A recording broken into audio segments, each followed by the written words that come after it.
పశ్చిమ గోదావరి జిల్లా సారథ్యం పర్యటనలో ఏపీ బీజేపీ చీఫ్ మాధవ్ మాట్లాడుతున్నారు. ఇప్పుడు లైవ్ చూద్దాం. అర్బన్ సంబంధించి ఇల్లు విధానం కానీ కొనసాగింది, పేర్లు మారే కానీ వ్యవస్థ మారలే. కానీ అరాచకం ఏంటంటే గతంలో ఉండే వైసీపీ ప్రభుత్వం మారిన వెంటనే టిట్కో అనేది అద్భుతమైన స్కీమ్, అందరికీ కూడా మంచి ఇల్లు, అది కూడా మంచి షేర్వాల్ టెక్నాలజీతో ఇల్లు కట్టించారు, మంచి కాలనీస్, నీరు అన్ని సదుపాయాలు ఉన్నాయి.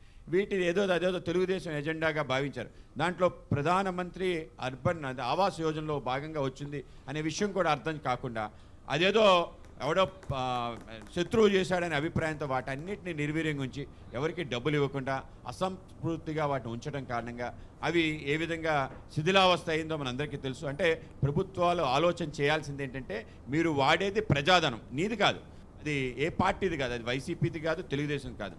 ఆ విధంగా ఆలోచన శక్తి లేని కారణంగా దానికి ప్రత్యామ్నాయంగా పేదలందరికీ ఇల్లు అని చెప్పి అనేక రకాల స్కీమ్స్ అవన్నీ పక్కన పెట్టారు.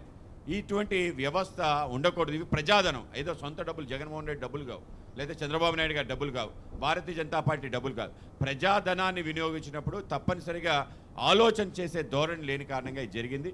ఇవాళ టిట్కో ఇల్లు కానీ, అలాగే ప్రధానమంత్రి ఆవాస్ అర్బన్ సంబంధించిన ఇల్లు కానీ, అలాగే పేదలందరికీ ఇల్లు సంబంధించిన వ్యవస్థ కానీ దాన్ని కొనసాగించి పేదలందరికీ తప్పనిసరిగా ఇల్లు నిర్మాణం చేయాలి. ప్రతి వ్యక్తి, మధ్యతరగతి కుటుంబీకుడి వ్యక్తి తనకి సొంత ఇల్లు కల దాన్ని పూర్తి చేసే విధంగా మన ప్రాంతంలో 23 లక్షల ఇల్లు శాంక్షన్ చేసి కేంద్రం ఏ రాష్ట్రానికి చేయని విధంగా మన రాష్ట్రాన్ని చేసింది. వాటన్నిటిని గ్రౌండ్ చేసి బోత్ ప్రధానమంత్రి Awas Yojana urban and rural పూర్తి స్థాయిలో పూర్తి చేసే విధంగా వ్యవస్థ చేస్తాం. టిడ్కో ఇల్లు కూడా పునఃప్రారంభం చేసి వాటిలో గృహప్రవేశాలు కూడా పెద్ద ఎత్తున చేస్తాం.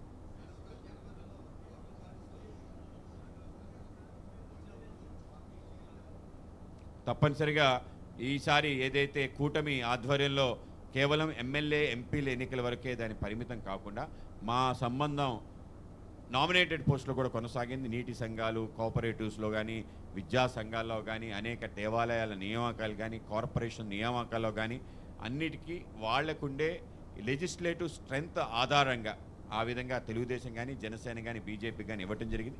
ఇది కొత్త ప్రయోగం. గతంలో కేవలం ఎంపీ ఎమ్మెల్యే ఎన్నికల వరకే మా యొక్క ఎలయన్స్ ఉండేది, కానీ అది కొనసాగించాం. అది స్థానిక సంస్థల ఎన్నికలు కూడా కొనసాగించే ప్రయత్నం మేము తప్పనిసరిగా చేస్తాం. ఆ విధంగా బాజీఅబ్బాకి సంబంధించిన అనేక మంది కౌన్సిలర్స్గా, కార్పొరేటర్లుగా, సర్పంచులుగా, ఎంపీటీసీ, జెడ్పీటీసీగా కూటమి ఆధ్వర్యంలో పోటీ చేయించే పని తప్పనిసరిగా చేస్తాం. ఎన్డీఏ కూటమి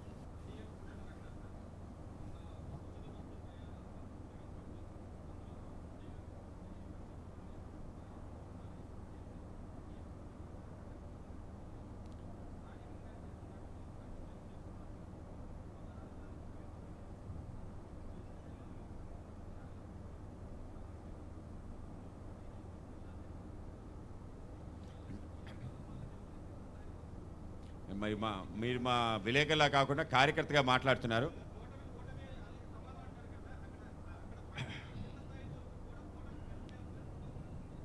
మాకు ఒక ప్రత్యేక అవగాహన పూర్తి స్థాయిలో ఉంది. మా నాయకులు కూడా చెప్పారు, ఆంధ్రప్రదేశ్లో తెలుగుదేశం ప్రభుత్వం నడుస్తుంది, దాంట్లో భారతీయ జనతా పార్టీ, జనసేన భాగస్వాములు మాత్రమే. అలాగే కేంద్రంలో భారతీయ జనతా పార్టీ ప్రభుత్వం నడుస్తుంది, దాంట్లో తెలుగుదేశం భాగస్వామ్యం మాత్రమే. కనుక ఆ పార్టీలకు సంబంధించిన నేపథ్యం, వాళ్ళు ఉండే లెజిస్లేటివ్ స్ట్రెంత్ ఆధారంగా ముందుకు కొనసాగుతుంది. తప్పనిసరిగా ప్రధానమంత్రి సంబంధించిన చిత్రపటం అన్ని చోట్ల ఉండాలని మేము అడగడం జరిగింది. చాలా చోట్ల మార్పు జరిగి మీరు గమనిస్తే పథకాలన్నిటికీ నిన్న జరిగిన సూపర్ 6 సూపర్ హిట్ కార్యక్రమంలో కూడా ఆ ప్రాధాన్యత ఇచ్చారు. కొన్ని చోట్ల జరుగుతుంది. తప్పనిసరిగా మేము అడిగి సమన్వయం చేసుకొని ముందుకెళ్తాం.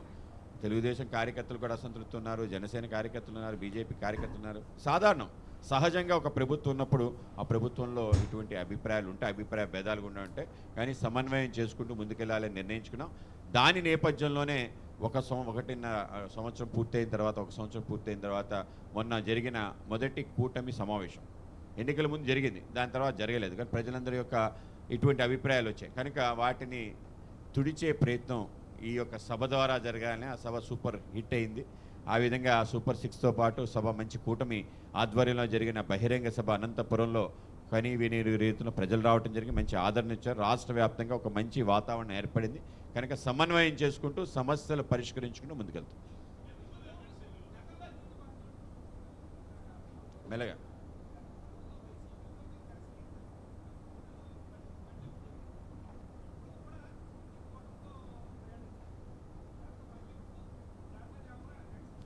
అంటే ఒకటి సబ్జెక్టు కరెక్షన్, మేము ఎప్పుడు వైసీపీతో ప్రయాణం చేయలేదు.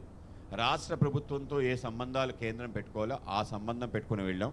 ఏ విధంగా తృణమూల్ కాంగ్రెస్తో కూడా బీజేపీ మాకు అంత బద్ద వ్యతిరేకైనా, కేరళలో ఉండే కమ్యూనిస్ట్ పార్టీ ఎంత మాకు వ్యతిరేకం ఉన్నా ఆ రాష్ట్రాలకి వచ్చే నిధులు కానీ విధులు కానీ అలాగే ప్రాజెక్ట్స్ కానీ ఎక్కడా కూడా మేము వివక్షత చూపించలేదు. అదే తరహా ఆంధ్రప్రదేశ్లో కూడా చేయటం జరిగింది.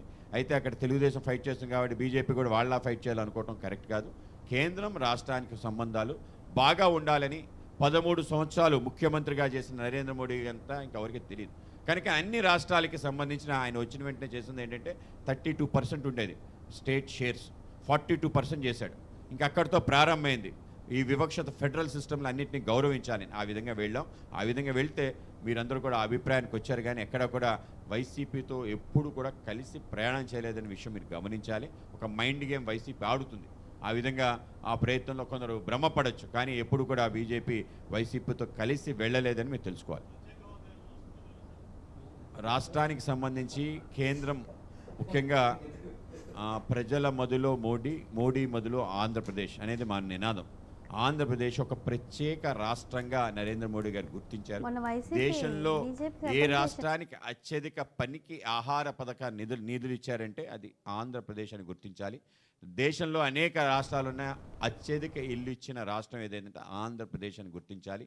అనేక ప్రాంతాల్లో అనేక రకాల స్కీమ్స్ ఉన్నాయి. అన్ని రకాల స్కీమ్స్ ఒకే ప్రాంతానికి ఇచ్చిన నేపథ్యం కూడా ఆంధ్రప్రదేశ్కి ఉంది. ఇన్స్టిట్యూషన్స్ ఇవ్వటం కానీ, ఏదైతే విభజన చట్టంలో చెప్పిన ప్రతి అంశాన్ని గ్రౌండ్ చేయడం జరిగింది. 100% పూర్తి చేయడం కూడా జరిగింది. దాంట్లో ఎటువంటి డోకా లేదు. ఎటువంటి డిబేట్కైనా ఎటువంటి సవాల్కైనా మేము సిద్ధం చెప్తాను.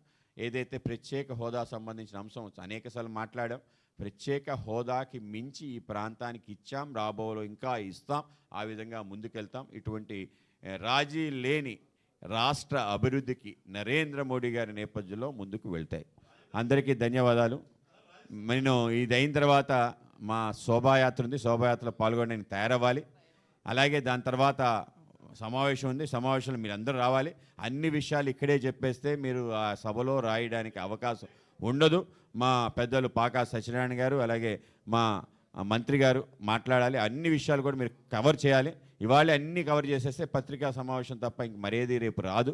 మాకు అది అలా జరగాలని ఇష్టం లేదు. అన్ని విషయాలు కవర్ చేయాలని మేము కోరుకుంటున్నాం. కనుక మీ అందరినీ కూడా కలవటం చాలా నేను ఆనందిస్తున్నాను. మీ అందరూ కూడా మమ్మల్ని కూడా బాగా ఆదరించాలని చెప్పి, మంచి విఘ్నత కలిగిన విలేకరులు కలిగిన నగరం భీమవరం. మీ యొక్క సంక్షేమాని కోసం కూడా భారతీయ జనతా పార్టీ ఆలోచన చేస్తుందని మీ అందరూ కూడా మాకు సపోర్ట్ చేయాలని చెప్పి మీ అందరినీ కోరుకుంటూ సెలవు తీసుకున్నాను.